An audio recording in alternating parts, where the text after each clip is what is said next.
aku belum waktunya ke salon, Bapak.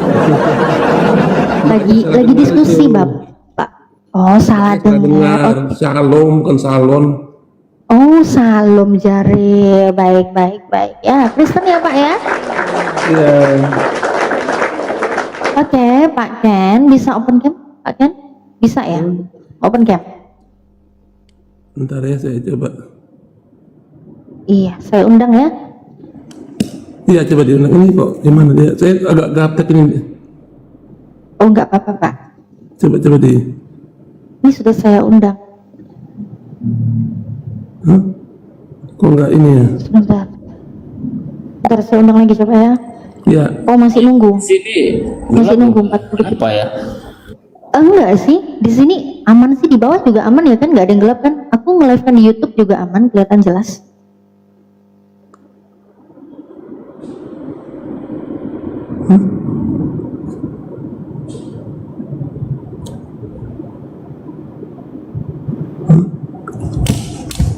Ya, shalom.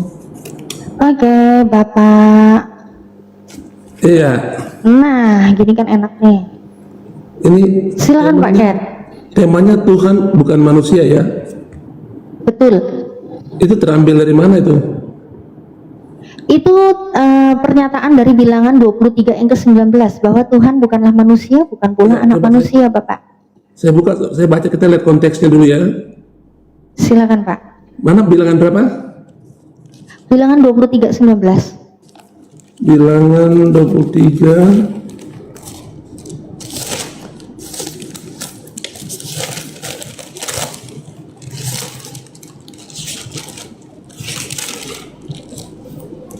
ayat 19.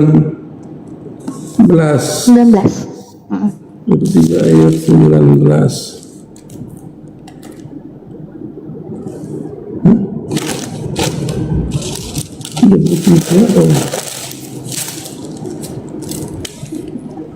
Ya, bunyinya begini ya ayatnya secara ini ya. Allah bukanlah manusia sehingga ia berdusta, bukan anak manusia sehingga ia menyesal. Ya, jadi konteksnya itu dalam hal dusta. Jadi Allah itu bukan seperti manusia yang suka berdusta. Jadi bukan konteksnya bahwa Allah itu bukan manusia, bukan. Tapi dalam konteks berbuat dusta ataupun ya berbuat dusta, ya Allah bukanlah manusia sehingga ia berdusta. Dalam hal konteks suka berdusta itu manusia sifatnya. Kalau Allah bukan suka berdusta, jadi itu bukan seperti manusia. Menurut pemahaman saya. Kalau kita baca konteks itu kan konteksnya Bilia memberkati Israel ya Pak ya. Konteks perikopnya. Iya, Bilia memberkati Israel. Ya betul, Bilia memberkati Israel. Kemudian di situ di dalam yang ke-19 sangat jelas tertulis Allah bukan manusia. Bukanlah manusia. Sehingga ya. Allah bukanlah manusia sehingga ia berdusta. Ia berdusta. Bukan anak manusia sehingga ia menyesal. Dalam arti karakter manusiawi itu yang di apa ini, jadi bukan konteks. Oh, karakter manusiawi. Jadi maksudnya sifatnya gitu ya, Pak ya, maksudnya. Allah itu bukan seperti manusia yang suka berdusta. Walaupun di situ ada tulisannya Allah bukanlah manusia. Iya, masih koma. Kan tidak? Iya, masih koma. Langsung. Ya, karena kalau kan gini, Allah bukanlah manusia sehingga ia berdusta, karena memang sifat manusia itu berdusta. Iya, dalam konteks suka berdusta itu Allah itu bukan seperti manusia. dalam konteks sifat.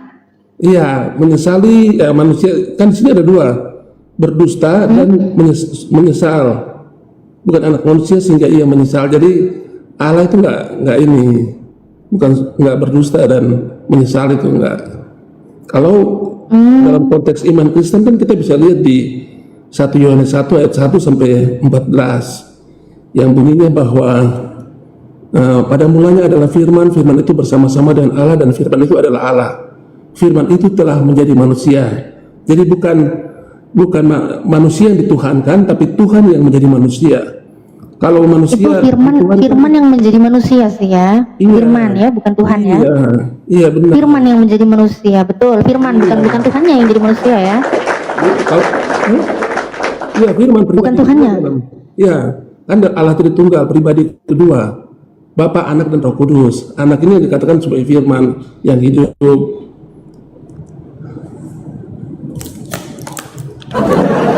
Oh, jadi ada Tuhan pribadi kedua. Ini Tuhan pribadi kedua yang jadi manusia gitu, Pak? Iya, iya. Kan Tapi Tuhan juga? Tuhan juga? Bapa, Anak, dan Roh Kudus Oh, kan? oh Bapa, Anak, Roh Kudus. Iya. Bapak jadi manusia apa tidak? Tidak. Bapa Oh, pribadi Bapak yang- tidak jadi manusia. Iya.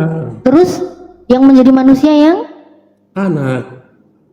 Oh, anak. Jadi anak yang menjadi manusia ini ya Yesus itu ya, Pak ya? Berinkarnasi menjadi manusia. Berinkarnasi. Yang berinkarnasi firman, bukan Bapak. Ya, bukan anak. Oh, yang berinkarnasi sebelum menjadi anak ini siapa yang berinkarnasi? Hah?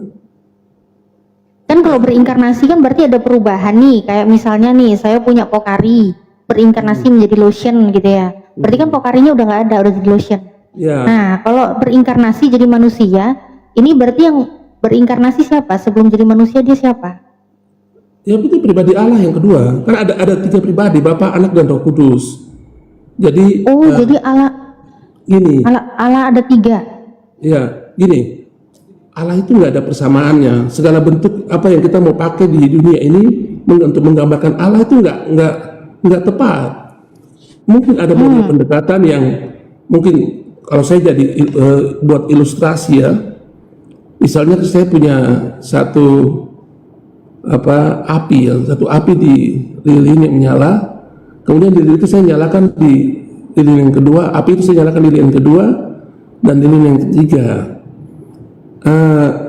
Itu hakikatnya berasal dari api yang pertama, tapi ada 3 pribadi lilin di situ kan, kita bisa melihat begitu. Jadi yang Berarti ada pertama 3 Bapa, lilin. Anak, dan Roh Kudus. Itu model pendekatan yang dipakai coba untuk memberikan gambaran tentang Allah. Tapi Allah itu memang nggak ada persamaan di dunia ini. Jadi kita Jadi umpamanya seperti lilin itu ya, lilin yang menyala, Iya, kemudian iya. dinyalakan lagi apinya itu menjadi Iya. 3 lilin. Ya, berarti lilinnya dari 1 lilinnya jadi berapa? Lilinnya jadi berapa? apinya, maaf ini kita tidak bicara api, kita bicara apinya. Tidak. Bicara apinya. Bicara ada 3 apinya. api, ada 3 api yang menyala. Ada 3 api. Berarti kalau Tuhan itu ada 3, berarti ada 3 ini berarti jadi 3 gitu Tuhannya. Pribadi, tapi satu hakikat, api yang dari pertama. Ada berapa Tuhan di situ? Ada satu, yaitu Allah yang esa. Tapi 3 pribadi yang Ada 1. mewujudkan. Tadi kalau lilin jadinya ada 3 lilin, kalau api api. jadinya ada 3 api.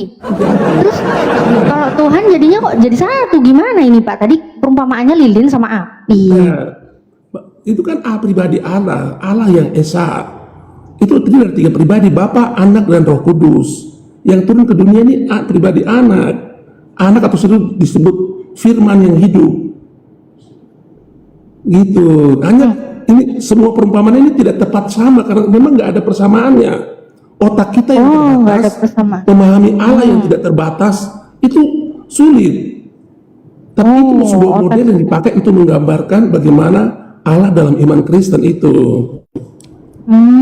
Gitu ya. Iya. Gini Pak, kalau untuk tepuk tangan dong, kok ketawa? Ketawa salah, tepuk tangan dong, ini mantap penjelasannya ya. Baik Pak, jadi kalau dibilang kita ini memang pakai akal kita ini nggak bisa gitu ya. Terus kita mau pakai akal apa Pak untuk mencerna itu Pak? Kita kan manusia Pak, kita pakai akal apa Pak? Loh tadi sudah saya bilang akal, kan firman Tuhan dalam iman Kristen katakan kasihilah Tuhan Allahmu dengan segenap hatimu, segenap jiwamu, dan dengan segenap akal budimu. Akal budimu, betul. Iya. Terus Ya. kalau nggak masuk akal gimana? Tadi katanya akal kita terbatas, berarti kan nggak bisa masuk akal kita dong. Ya, kita punya otak terbatas untuk memahami Allah yang tidak terbatas. Begini, saya kasih perumpamaan ya. Kita coba menjelaskan tahu kepada orang di Afrika.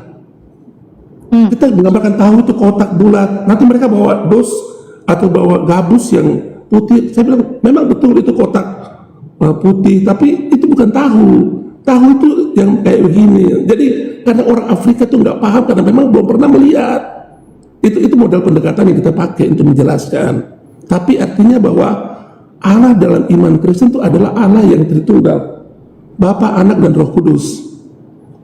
Begitu. Oh iya, untuk mengenal Tritunggal ya. Tritunggal sebenarnya kalau Yesus sendiri kan tadi udah Bapak jelasin ya, kalau Yesus kan memang mengatakan di dalam Markus 12 yang ke-30 itu kan, kasihilah Tuhan Allahmu dengan segenap hatimu, dengan segenap jiwamu, dan juga dengan segenap akal budimu, Iya, betul ya. iya. Tapi di sebelumnya yang ke-29, di situ Yesus mengatakan, hukum yang terutama ialah, dengarlah hai orang Israel, Tuhan Allah kita, Tuhan itu Esa. Iya, iya, Nah, betul. Esa ini kan artinya tunggal. Iya, Satu, tunggal ya, nggak benar. pakai tri gitu loh. Tapi kenapa Bapak barusan menjelaskan ketuhanan itu Tritunggal? Kenapa ditambahin 3? Kenapa ditambahin tri? Ya itu kan di Matius 28 ayat 19 katakan, pergilah jadikanlah semua bangsa muridku dan baptislah mereka dalam nama Bapa, Anak, dan Roh Kudus. 3 pribadi ini. Artinya dalam penjelasan Alkitab itu ada 3 pribadi Allah. Dan 3 pribadi, satu 3 hakikat. pribadi Allah, 3 Satu pribadi hakikat. Allah. Berarti iya, satu hakikat. Kan kayak saya nih hakikatnya manusia nih, Bapak juga hakikatnya manusia nih. Hakikatnya kita sama, tapi ada 2 manusia. Ya. Iya. Nah, kalau katanya 3 pribadi, 1 hakikat, ini maksudnya kan hakikat kan ada Tuhan Bapa, Tuhan Anak, Tuhan Roh Kudus gitu ya Pak ya? Ada pribadi Bapa, pribadi Anak, dan pribadi Roh Kudus. Ini berarti ada berapa Tuhan ini? Satu, Tuhan yang Esa yang tadi dikatakan. Oh, satu lagi. Tadi saya sudah bercontoh Satu. tentang Satu, api, oke. kan? Satu, jadi baik. Oke, satu. Baik, kalau dikategorikan ini satu nih maksudnya satu, tapi 3 pribadi ya? Iya, 3 pribadi. Berarti Bapak bukan Yesus ya? Bapak bukan anak. Bapak bukan anak. Ya, anak bukan Roh Kudus. Bapak Beda-beda. Ya. Anak bukan Roh Kudus. Baik, kalau Bapa bukan anak, anak bukan Roh Kudus bukan Bapa. Lalu di saat Yesus ya, apakah ada Yesus ini melakukan aktivitas dia manusia terus atau dia Tuhan terus atau dia setengah-setengah nih? Bagaimana? Tidak, dia 100% Allah atau Allah mati firman yang hidup, tapi 100% manusia. Kalau dia lapar, Maksudnya dia firman yang nangis, hidup? dia capek, itu pribadi manusianya. Tapi Nangis, ketika capek. dia mengatakan bahwa dosamu sudah diampuni, itu otoritas Allah itu yang dipakai oleh Yesus. Jadi Yesus ini dia sepanjang waktu ya manusia juga, ya Tuhan juga gitu. Iya, itu Allah yang menjadi Ketuhanannya tidak pernah terpisah ya dari dia. Iya. Nanti Oh gitu. Pada apa? pada saat dia disalib, kemudian ketika karena Allah itu adalah roh dalam iman Kristen ya. Allah dalam iman Kristen adalah roh. Jadi ketika roh itu karena tidak bisa mati, dia pergi meninggalkan Yesus. Yesus katakan, ya Allahku, mengapa engkau meninggalkan aku? Nggak jadi satu lagi dong. Berarti nggak jadi satu lagi dong itu. Nggak jadi satu lagi dong. Manusia Yesusnya mati, pribadinya mati di kayu salib. Pribadinya mati. Iya, Waktu pribadi dia Yesus mati, mengalami kematian. waktu dia mati dia bukan Tuhan. Dia manusia Yesus yang mati. Tuhan itu nggak mati. Dia adalah roh. Jadi, kalau mungkin dalam Islam bentar. mungkin zat ya, tapi Baik. dalam iman Kristen, Tuhan itu kan nggak mati. Tapi Iya, Yesus pernah mati. iya, Yesus mati kan. Alkitab mencatat kematian Yesus. Tadi katanya Tuhan nggak pernah mati, tapi Yesus mati. Berarti Yesus bukan Tuhan dong Pak. Tuhan itu roh yang keluar ketika pada saat Yesus mengalami kematian jasmani. Tuhan pergi oleh karena Yesus bilang, Allah, kenapa engkau meninggalkan aku? Ya karena tubuhnya mengalami kematian, kerusakan karena ditikam, disalib. Itu kan kematian jasmani. Tubuhnya ditikam, disalib. Waktu dia ditikam dia bukan Tuhan. Dia pribadi manusia Yesus. Iya, waktu dia ditikam dia bukan Tuhan. Dia pribadi manusia. Bukan Tuhan. Yang ditikam itu kan manusia. Dagingnya itu manusia. Waktu dagingnya ditikam, ketuhanannya nggak ikut ditikam. Enggak, Tuhan itu kan roh dalam iman Kristen. Iya, nggak ikut ditikam waktu Nggak itu. bisa, roh itu nggak bisa ditikam. Tapi kan di dalam tubuhnya kan, rohnya kan nggak gentayangan kan Iya. Pak? Nanti kan rohnya Iya keluar kan? ketika dia mengalami kematian. Kan dia Itu kan bilang, pas mati, pas masih hidup. Eli Eli lama sabaktani. Iya. Allahku, mengapa engkau meninggalkan aku? Itu roh itu keluar. ketika dia siap. Tapi pas lagi ngomong kan rohnya masih di dalamnya itu. Iya benar. Iya, kan masih ngomong rohnya di dalamnya. Iya. Kan gini loh Pak, kayak saya kan bisa ngobrol sama Bapak, berarti kan roh saya ini kan masih dalam tubuh saya karena saya masih hidup kan Pak. Jadi rohnya juga dalam tubuh saya gitu loh. Iya. Tetap selalu bersama-sama dengan saya, mengikuti apapun yang saya lakukan semasa saya masih hidup. Iya. Kan gitu. Nah, kalau Yesus itu waktu ditikam, Yesus kan dulu masih hidup. Yesus dicambuk, Yesus kan masih hidup. Iya, masih Yesus digantung pun juga dulu Yesus masih hidup. Iya. Berarti kan rohnya juga di dalam tubuhnya itu. Masih ada, iya, masih ada. Masih ada, betul. Berarti Tuhan juga ikut dicambuk saat itu ya? Iya dong, Tuhan Yesus kan mereka masih satu pribadi, satu. Tuhan dicambuk. Kenapa? Kok ngeri ya? Dia kan misi saya. kedatangannya adalah untuk menebus dosa manusia. Jadi ketika dia sudah disalib, dia mengatakan sudah selesai. Misi kedatangan dia sudah selesai. Bahwa dia disalibkan. Dulu kan orang Yahudi itu kan ketika untuk menebus dosa mereka mempersembahkan korban domba. Darah itu tertumpah baru dosa dibawa oleh imam ke dalam bait Allah dan dipersembahkan. Artinya itu korban untuk penebus dosa dalam 1 tahun.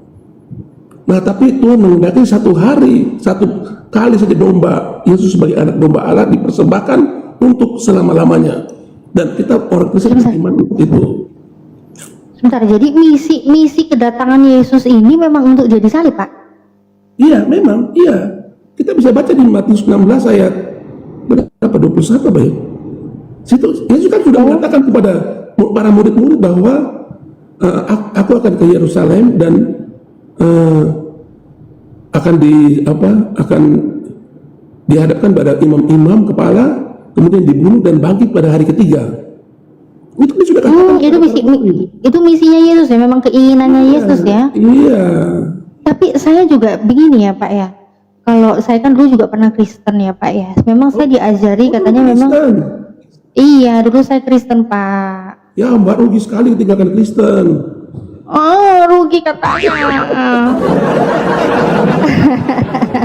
Ya mungkin Bapak di sini bisa menginjili kan, biasanya kan domba yang hilang katanya harus dikembalikan lagi ya, sebagaimana anak bungsu pergi ke negeri orang begitu ya Pak ya. Mungkin begitu ya Pak ya. Aduh, tapi naudzubillah lah ya, insya Allah. Nanti saya berdoa untuk Gimana, Pak? biar terbuka pintu anugerah keselamatan di dalam Yesus. Wow, berdoa buat saya luar biasa Pak Ken, ini memang luar biasa ya, berjiwa besar sekali ya Pak Ken ya. Iya. Baik Pak Ken, ini tadi mengenai penyalipan ya, memang dulu saya diajarin waktu saya Kristen tuh diajarin katanya Yesus itu memang dia datang ke dunia ini untuk menebus dosa-dosa manusia. Iya. Katanya gitu. Iya. Bahkan dia rela menyerahkan nyawanya ya kan untuk mati di kayu salib. Katanya begitu. Iya. Tapi saat saya baca-baca Bible, semakin saya membaca Pak ya, kok saya malah merasa Yesus ini sebenarnya nggak ridho ya, apa ya istilahnya ya, dia sebenarnya kayaknya nggak ikhlas gitu loh untuk disalib. Karena ada momen-momen di mana Yesus sendiri dia sedih, dia ketakutan, bahkan dia itu berdoa gitu loh ya, yang katanya Yesus itu Tuhan tapi berdoa, memang pusing kepala juga kalau mikirin itu ya, katanya Tuhan kok berdoa, pusing saya kalau saya mikirin itu Pak. Tapi di Bible itu tercatat memang Yesus itu sampai berdoa, bahkan ketakutan gitu kan. Iya. Iya benar. Dia meminta bahwa ya Bapa, sekiranya mungkin cawan ini biarlah lalu gitu kan daripadaku, tapi janganlah yang kehendaki melainkan seperti Engkau yang kehendaki, kan begitu ya. Iya. Haleluya, tercatat ya Pak ya di Bible ya. Saya memang luar biasa Pak, saya untuk rajin baca Bible Pak saya Pak. Itu pribadi manusianya, dia normal merasa takut, khawatir. Dia pribadi manusianya, kan memang dia yang datang dalam bentuk manusia kok. Sebentar gini ya, logikanya Pak ya, katanya kan memang Tuhan yang datang dalam bentuk manusia. Iya. Sudah dia yang memilih, dia datang, kan menurut iman Kristen kan dia yang memang menentukan sendiri untuk menjadi manusia. Iya, dia diutus oleh Bapa. Nah, dia diutus oleh Bapa. Tapi katanya memang dia pun memang keinginannya dia sendiri. Tadi kan Pak Ken bilang memang keinginan Yesus sendiri bahwa dia untuk disalib. Memang misinya, memang visinya. Iya. Kalau memang keinginan Yesus, memang visinya, memang misinya, kenapa dia harus berdoa dulu, bahkan dia menghindar gitu loh. Oh, Bahkan dia itu menyuruh Teman-temannya itu yang punya apa namanya, yang punya uang gitu ya kan, mana uangnya, yang punya jubah jual jubahnya gitu, untuk apa? Untuk beli pedang kan gitu kan, ada tuh di Lukas 22 ya yang ke-36. Nah kalau memang Yesus itu memang niat untuk disalib, kenapa sih dia nggak bilang kemana aja bro, kenapa aku nggak disalib, aku udah nungguin loh dari tadi. Kenapa dia harus ada drama-drama dulu di mana dia harus menghindar, bahkan dia menyuruh murid-muridnya untuk ikut berjaga-jaga dengan dia, dan juga dia sampai nyuruh yang punya uang, yang punya pundi-pundi ya kan, yang punya jubah jual untuk beli pedang. Kenapa harus begitu Pak? Ya kan dalam dunia itu ada dua pribadi, pribadi Allah dan pribadi manusia.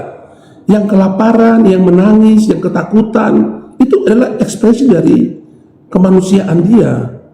Sementara yang membangkitkan orang mati, yang menyatakan dosa orang sudah diampuni, yang meredakan angin ribut, itu pribadi keilahian dia. Jadi ada dua pribadi dalam diri Yesus. Jadi doa ketika Yesus akan mengalami proses penyaliban, Yesus mengatakan bahwa dia kalau bisa sekiranya mungkin cawan ini lalu daripadaku. Itu ekspresi kemanusiaan dia. Tidak mungkin dikatakan ini mari salibkan aku, tidak. Dia manusia. Itu dia benar-benar ada ekspresi itu dia manusia. benar-benar berdoa, benar-benar ketakutan, Iya. benar-benar ingin melindungi dirinya Iya. dari penyaliban. Kemanusiaannya dia manusiawi dong. Berarti kemanusiaannya dia nggak taat dong dengan Bapa yang mengutus dia katanya untuk disalib. Dia bilang, kehendakmu yang jadi, tetapi kehendak mula yang jadi. Peristiwa Iya. ini Kenapa dia oleh para murid Iya, yang melihat itu. kenapa dia pakai nego Pak? Katanya memang visi misinya udah itu, kok pakai nego sih? Iya. Nah, misalnya Kenapa? kita kan kalau para pejuang Indonesia ketika kemerdekaan katakan berjuang sampai titik darah penghabisan. Kan kita tidak mengatakan bilang mari tembaklah aku, mari biar aku mati biar Indonesia merdeka. Tidak begitu. Mereka Ya karena tujuannya. ketakutan, mereka juga harus sembunyi untuk menembak. Sebentar Pak, kalau Bapak mau mengumpamakan dengan para pahlawan kita yang membela kemerdekaan, itu beda jauh Pak. Karena visi misi para pahlawan itu memerdekakan Indonesia walaupun mereka harus menerima resiko dan segala akibatnya. Nah, tapi tujuan mereka bukan ingin membunuh diri, bukan. Tujuan mereka ingin memerdekakan, bukan tujuannya ingin mati, bukan. Tapi kalau Yesus dengan cara rela berkorban. Iya, mereka rela berkorban. Mau minta ditembaki saja? Tidak. Bentar Pak, visi misinya gini loh Pak. Kalau visi misi para pahlawan itu untuk memerdekakan Indonesia, mereka tidak ada misi visi untuk bunuh diri. Ya. Tapi rela berkorban. Mereka tidak ada visi misi untuk aku menjadi korban. Tidak, visi mereka sendiri itu untuk memerdekakan, bukan untuk menjadi korban, bukan. Rela berkorban. Walaupun pada akhirnya mereka pasti akan menjadi korban juga bagi yang menjadi korban, kan begitu. Tapi mereka tidak pernah bertujuan untuk menjadi korban. Ya, tapi mereka sudah menyatakan siap rela berkorban sampai titik darah penghabisan. Iya Pak, kalau itu mah siap, tapi bukan itu tujuannya. Tapi sedangkan yang tadi Bapak mengatakan itu, Yesus datang ke dunia ini memang tujuannya untuk mati di kayu salib, menebus dosa-dosa manusia. Ya betul. Tujuannya aja sudah beda. Yang Yesus tujuannya mati. Salibkan aku kan enggak. Sama seperti para pejuang kan, siap rela berkorban. Enggak sama Bapak, enggak sama. Karena kalau cara para pahlawan memperjuangkan kemerdekaan bukan bunuh diri. Cara mereka berjuang justru mereka membunuh para penjajah. Walaupun akhirnya mereka ada yang kena perlawanan, mereka yang mati. Tapi mereka nggak ada drama untuk membiarkan dirinya menjadi terbunuh, enggak. Ya kan mereka bilang merdeka atau mati. Jadi mereka sudah rela untuk mati tuh. Tapi apakah mereka langsung menyorong diri ke sana untuk ditembaki? Kan tidak. Mereka harus enggak Pak. Karena kemerdekaan Indonesia itu tujuannya, bukan kematian para pahlawan tujuannya. Itu bedanya Pak. Tujuannya itu kemerdekaan, bukan tujuannya kematian pahlawan. Nah, tapi sedangkan dalam iman Kristen sendiri, di mana Yesus bisa menebus dosa-dosa itu dengan kematian. Ya. Harus dengan cara kematian. Iya. Anak domba Allah itu kan korban yang dipersembahkan untuk menebus dosa. Dalam tradisi Yahudi. Baik. Itu tradisi Yahudi, anak domba Allah. Bahkan Yahudi sendiri tidak pernah membunuh anak manusia untuk menjadi korban penebus salah. Coba di mana Nabi Musa mengajarkan bunuh anak orang untuk jadi penebus? Nggak pernah. Itu gambaran, Jadi gambaran tentang penebusan dosa yang nanti digenapi oleh Yesus, anak Allah. Itu dong.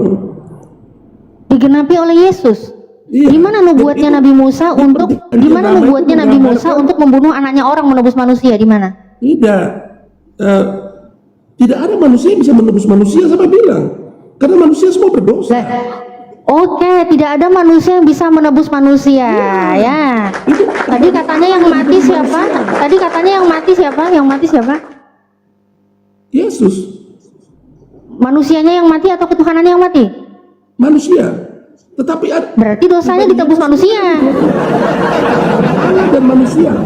Pribadi Allah dan pribadi Iya. manusia. Yang mati siapa? Yang mati ketuhanannya atau kemanusiaannya? Kemanusiaannya, manusia mati. Nah, berarti dosa kalian ditebus manusia, bukan ditebus Tuhan.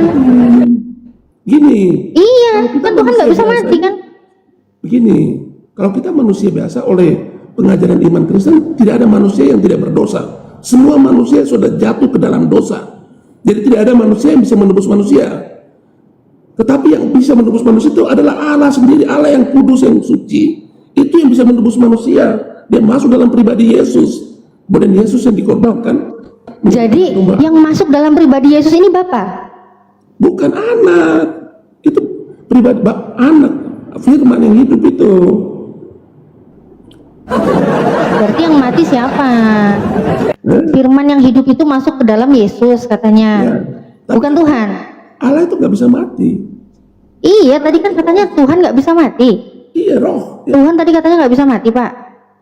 Ya, Bapak sendiri loh yang bilang Tuhan nggak bisa mati. Iya, Itu Bapak sendiri yang bilang manusia tidak bisa menebus dosa manusia. Ya, manusia berdosa semua. Padahal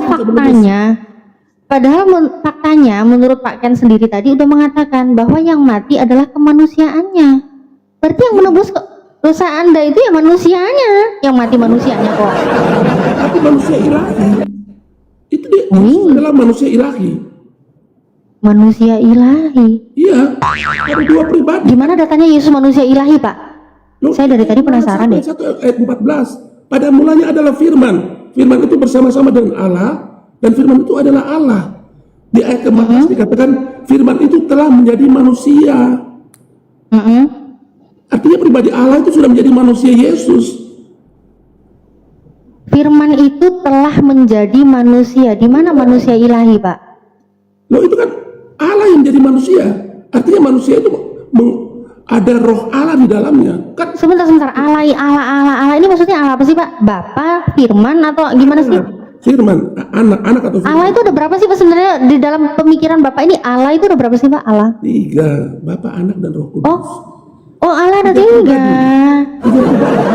Oh, Allah ada 3. Ada 3 ya ternyata ya Allah ya.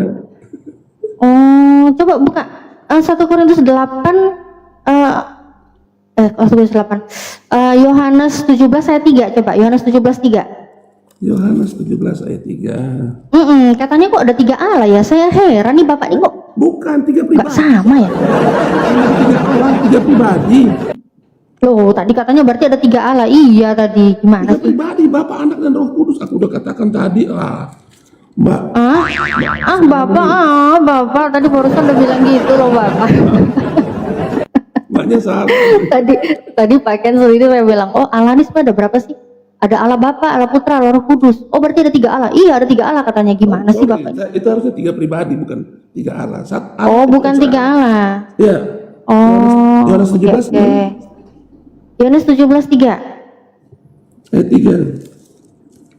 Inilah hidup yang kekal itu, yaitu bahwa mereka yang mengenal Engkau satu-satunya Allah yang benar, dan mengenal Yesus Kristus yang telah Engkau utus. Ya. Ya. Jadi Allah yang benar itu ada berapa di situ? Ada 3 pribadi, Bapa, Anak, dan Roh Kudus. Allah yang benar di situ ada berapa Bapak? Ada satu hakikat. 1 ya? Iya. Ada 1 ya? Coba dibaca lagi ya. Saya yang baca coba ya. Mungkin saya yang baca. Mungkin saya yang salah baca mungkin ya. Ya. Yohanes 17:3. Monggo. Oke. Inilah hidup yang kekal itu, yaitu bahwa mereka mengenal Engkau satu-satunya Allah yang benar dan mengenal Yesus Kristus yang telah engkau utus. Betul ya Pak? Ya, ya benar. Oke. Menurut Yesus ada berapa Allah yang benar?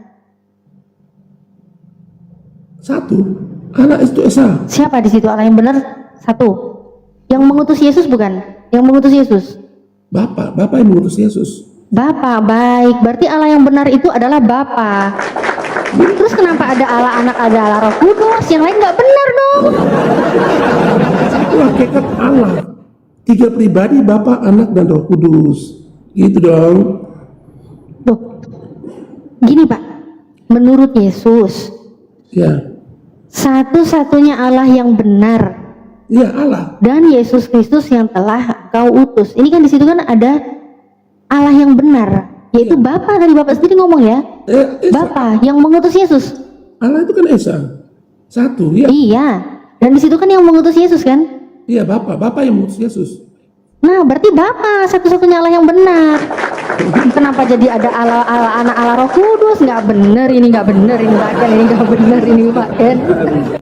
Itu kan satu hakikat. Tapi 3 pribadi. Yesus ini diutus oleh Bapa, mengutus Yesus. Iya, Yesus diutus oleh Bapa, sedangkan Allah yang benar itu hanya Bapa. Karena Allah Bapa yang mengutus Yesus, bukan Allah Anak, bukan Allah Roh Kudus, Allah majang Bapak ini. Mbaknya nih. Gitu Pak. Kalau menurut Yesus begitu Pak. Enggak, Yesus itu kan pribadi kedua yang diutus oleh Bapa. Jadi Iya, Bapa- tapi iya, Yesus itu adalah pribadi yang diutus oleh Bapa. Di imani Kristen itu Allah Anak. Ada Allah Roh Kudus juga. Allah Bapa, Allah Anak, Allah Roh Kudus. Sedangkan menurut Yesus satu-satunya Allah yang benar yaitu Allah yang mengutus Yesus, yaitu Allah Bapa. Itu aja yang benar. ada Roh Kudus masih ada. Iya. Berarti kalau gitu Allah Roh Kudus, Allah Anak nggak benar, nggak Allah berarti. Enggak menafsirkan Alkitab nggak bisa seperti cara Mbak gitu. Kita melihat konteks secara keseluruhan. Injil Yohanes kan memulai dengan firman yang telah menjadi manusia. Pada mulanya adalah firman. Firman itu bersama-sama dengan Allah dan firman itu adalah Allah. Ini kan di ayat yang keempat katakanlah firman itu telah menjadi manusia. Artinya itu pribadi kedua Allah yang menjadi manusia. Gitu dong. Nah, kalau masalah firman menjadi ini, firman menjadi itu gitu ya. Sebenarnya di dalam kitab Kejadian pun Tuhan menciptakan langit dan bumi beserta isinya juga dengan firman. Dengan firman ya. Ya, firman menjadi cakrawala, firman menjadi terang, firman menjadi ini. Tapi bukan berarti terang cakrawala itu adalah Tuhan, bukan. Bukan memang. Tapi Allah itu Ya terang. bukan, sama dengan halnya Tuhan menciptakan Yesus hanya dengan firman. Ya. Sama halnya juga dengan Tuhan saat menciptakan. What? Loh, kan firman menjadi manusia kan? Ya. Ya, ya. Iya, karena Tuhan berfirman maka jadilah manusia itu. Iya. Sama seperti Tuhan menciptakan langit dan bumi. Tuhan berfirman, jadilah bumi, jadilah langit, jadilah cakrawala, jadilah terang. Firman Bapak yang dipakai untuk menciptakan. Coba saya tanya kepada Bapak nih. Bapak kan memang mengimani Yesus itu Tuhan. Saya Baik. tanya balik dong. Kan saya sudah ditanya banyak kali. Oh boleh. Silakan Pak, silakan. Ya, ini kan Mbaknya punya tema kan Tuhan bukan manusia. Nah, kalau Muslim kan Muslim mengklaim bahwa Allah mereka itu Allah yang tauhid ya.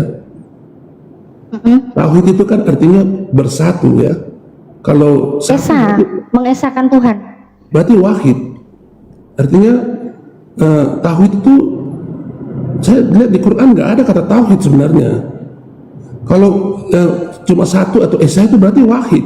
Kenapa digunakan tauhid? Karena saya pikir karena itu persatuan dari tiga ilah ya Pak ya. Coba Mbak aja jelaskan, coba saya butuh penjelasan. Wahid itu kan artinya satu, tunggal. Ya tunggal. Ya, wahid itu tunggal. Esa. Kalau tauhid itu katanya persatuan. Tauhid tuh, loh, mana tauhid persatuan Bapak?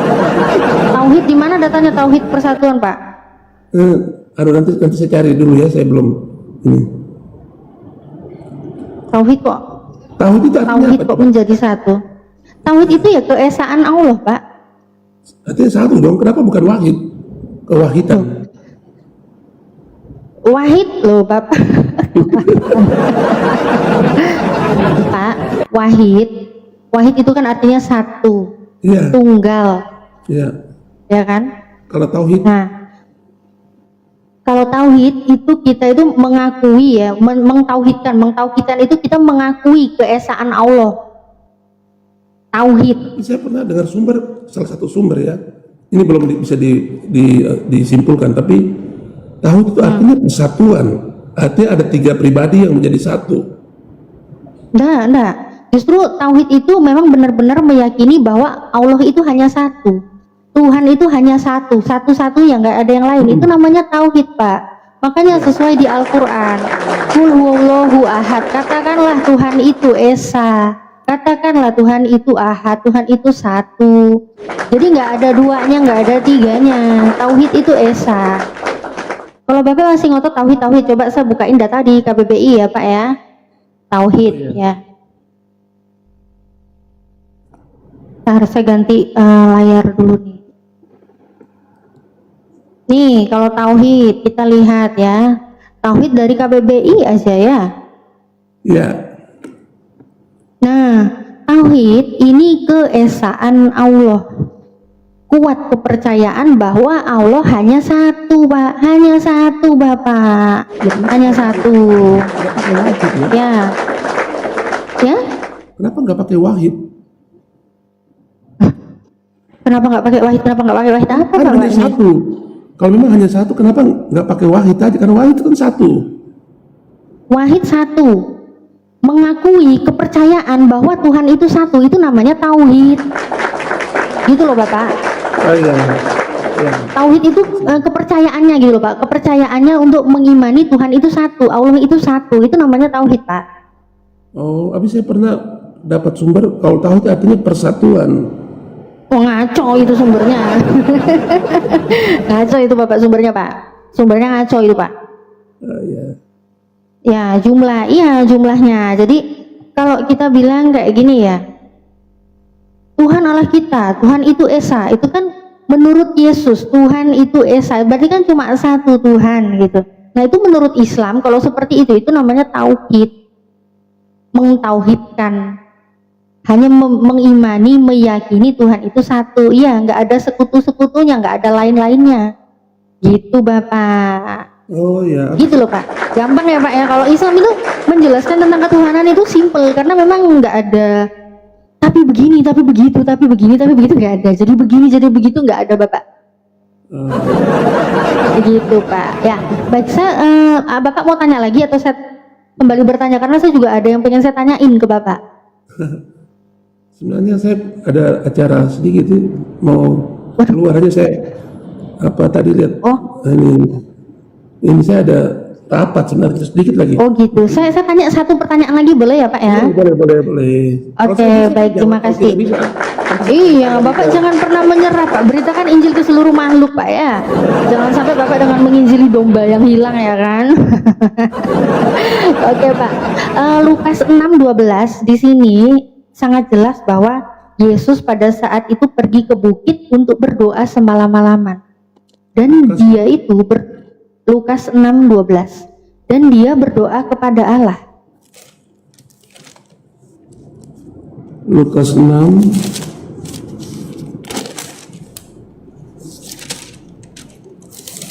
Lukas 6:12.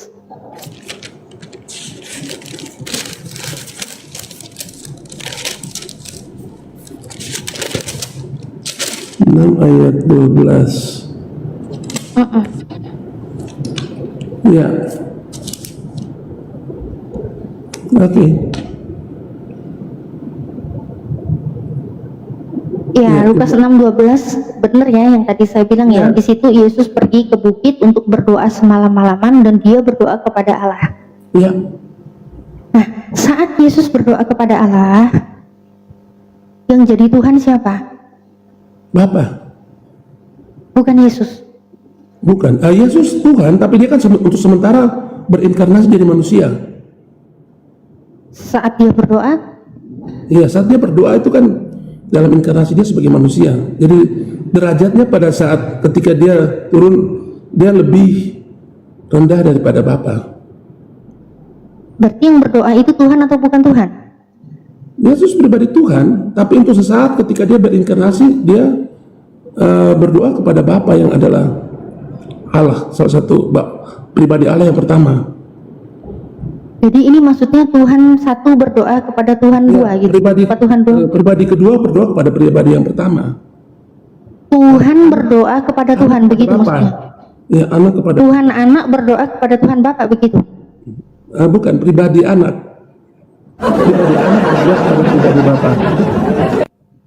Baik, pribadi anak berdoa kepada pribadi Bapa. Iya, Yang jadi Tuhan pribadi Bapa. Pribadi anak saat itu bukan Tuhan. tidak, anak Tuhan itu disebut Yesus Tuhan. Tuhan Yesus kan karena pribadi ilahinya, pribadi anak. Jadi dia Tuhan nggak? Jadi saat Yesus berdoa kepada Bapa, Yesus Tuhan apa Iya. bukan? Untuk sesaat dia lebih rendah daripada Bapa karena dia sedang berinkarnasi jadi manusia di bumi. Iya, Dia berdoa kalau kepada Yesus, Bapa. iya dia berdoa kepada Bapa. Yesus saat berdoa kepada Bapa, ya kan? Ini Yesus Tuhan atau bukan Tuhan? Yesus Tuhan dong. Anak kepada Bapa berdoa Tuhan. kepada Bapa, iya. Oh, Tuhan berdoa kepada Tuhan. Iya, pribadi anak kepada pribadi Bapa. Pribadi anak berdoa kepada Bapa. Berarti ada dua Tuhan. Dua pribadi, bukan dua Tuhan. Tuhannya ada berapa? Di dalam Lukas Allah tadi, Esa, Bapa, Anak, dan Roh Kudus. Itulah Tritunggal Kristen. Nanti Tuhan berdoa kepada, sebentar. anak berdoa kepada Bapa. Iya, anak berdoa kepada Bapa. Yang Tuhan kan Bapa. Iya, Yesus juga Tuhan. anak. Kan pribadi kedua. Yesus juga Tuhan. Ada dua Tuhan. Berdoa kepada pribadi pertama dong. Ada dua Tuhan jadinya, Pak. Aduh, Pribadi. kok ngundas tuh? Kalau Tuhannya cuma satu, berarti yang Tuhan itu yang siapa? Loh, Tuhan itu adalah Allah yang Esa. Terdiri dari tiga pribadi. Iya, siapa di situ? Bapa, Anak, dan Roh Kudus. Lu. Ada konflik. Pak, oke baik. Kalau Yesus juga Tuhan, Pak, Iya. kalau Yesus juga Tuhan, Yesus itu Tuhan di mana ya, Pak? Hah? Tuhan Yesus itu Tuhan di mana? Inkarnasi menjadi manusia dalam pribadi Yesus. Iya, Yesus itu Tuhan di mana? Hah? Maksudnya di mana? Apa sekarang? Yesus itu dia selama jadi Tuhan tuh dia Tuhan di mana? Tuhan apa? Tuhan Yesus. Gini Pak, karena Pak, kalau Bapak tadi bilang Yesus saat di Lukas 6 ya kan, dia berdoa, kan katanya itu anak pribadi Tuhan kedua, pribadi kedua. Ini Tuhan berdoa kepada Tuhan katanya kan? Kepada pribadi. Oke lah, iman Bapak silakan, saya hargai. Katanya Tuhan berdoa kepada Tuhan, karena Yesus katanya juga Tuhan. Tapi di saat Tuhan berdoa kepada Tuhan, ini yang saya tahu, Yesus itu memperkenalkan sosok Bapa di dalam Matius 11:25. Bapa itu adalah Tuhan langit dan bumi. Di mana? Matius berapa? Bapa itu ada Matius 11:25. Matius 11 ayat 25.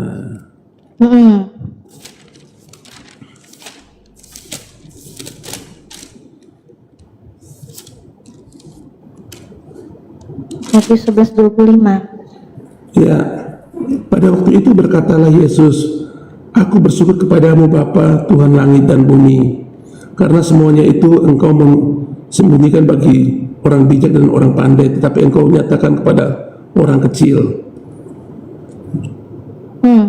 Ya, Di situ menurut Yesus siapa Tuhan langit dan bumi?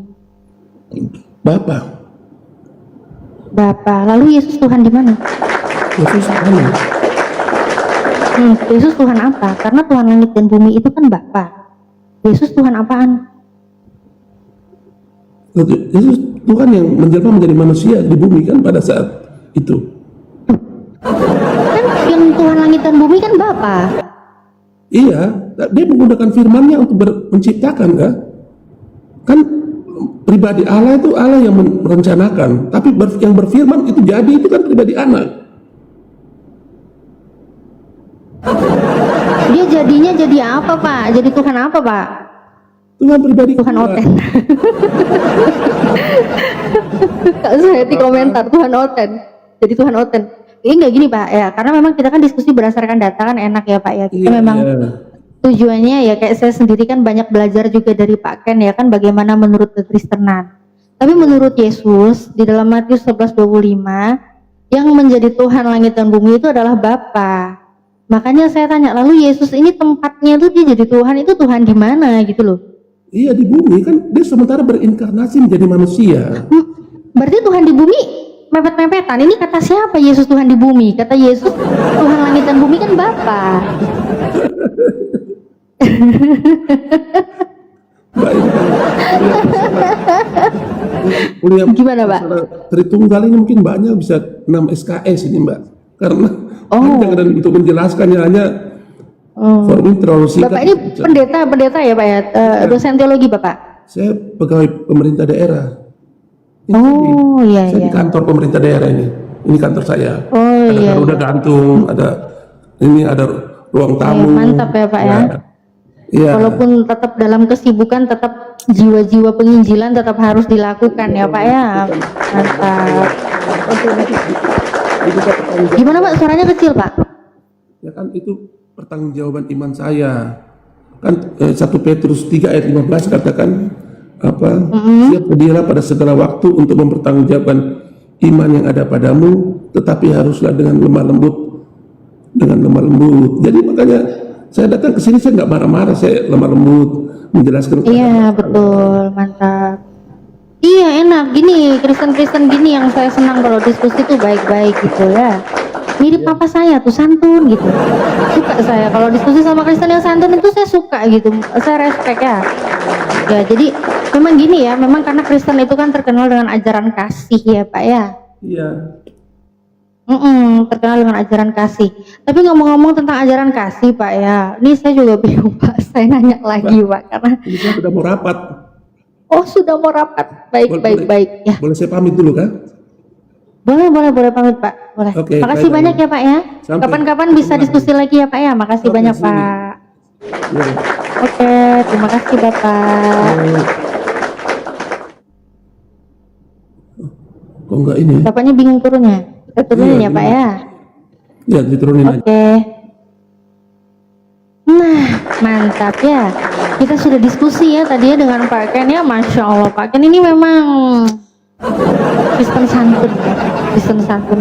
Semoga orang-orang yang baik semakin didekatkan dengan kebenaran, bisa menerima kebenaran, dan kalau memang niatnya memang dia ingin menjadi pengikut Yesus, semoga menjadi pengikut Yesus yang setia ya.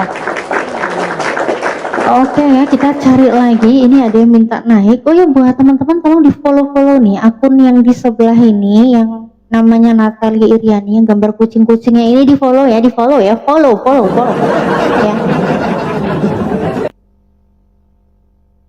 Oke, aku naikin lagi yang lain ya.